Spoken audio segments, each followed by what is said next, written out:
Navsanket news, अचूक आणि निर्भीड बातमीचा नवसंकेत। मोबाईल चोरी करणारी टोळी शाहपुरीमध्ये जेरबंद। 46 मोबाईलसह 3,58,000चा ऐवज जप्त। स्थानिक गुन्हे अन्वेषण शाखेची मोठी कारवाई। कोल्हापूर जिल्ह्यातील मोबाईल चोरी प्रकरणात मोठा भांडाफोड करत स्थानिक गुन्हे अन्वेषण शाखेच्या पथकानं 3 चोरट्यांच्या टोळीला शाहपुरी परिसरातून अटक केली असून त्यांच्याकडून 3,58,500 रुपयांचे एकूण 46 मोबाईल हँडसेट जप्त करण्यात आले। कोल्हापूरचे पोलीस अधीक्षक योगेश कुमार गुप्ता यांच्या मार्गदर्शनाखाली गुन्ह्याचा उलगडा करण्यासाठी विशेष तपास सुरू करण्यात आला होता।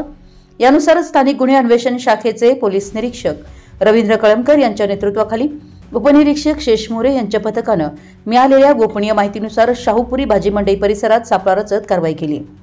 दिनांक 8 ऑगस्ट 2025 रोजी सकाळी 7 वाजता शाहपुरी मंडईत पेट्रोलिंग करत असताना संशयित हालचाल करताना 3 इसमांना ताब्यात घेण्यात आले।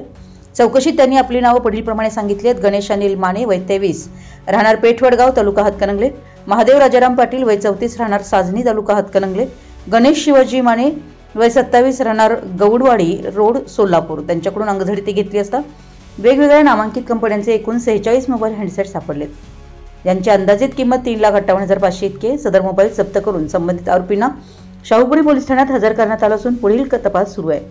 ही कारवाई पोलीस अधीक्षक योगेश कुमार गुप्ता, अपर पोलीस अधीक्षक बी धीरज कुमार, अण्णासाहेब जाधव यांच्या मार्गदर्शनाखाली झाली। यामध्ये गुन्हे अन्वेषण पथकाचे पोलीस निरीक्षक रवींद्र कळमकर, सहाय्यक पोलीस निरीक्षक सागर वाघ, उपनिरीक्षक शेष मोरे तसेच पोलीस अंमलदार संदीप पाटील, शिवानंद मठपती, सचिन जाधव, अनिकेत मोरे, अमित सरजे, संजय पडवळ, वसंत पिंगाळी यांनी केली आहे। आपल्या परिसरातील महत्त्वाच्या बातम्या पाहण्यासाठी आमच्या नवसंकेत न्यूज चॅनलला YouTube वर सबस्क्राइब करा आणि बेल आयकॉन प्रेस करा।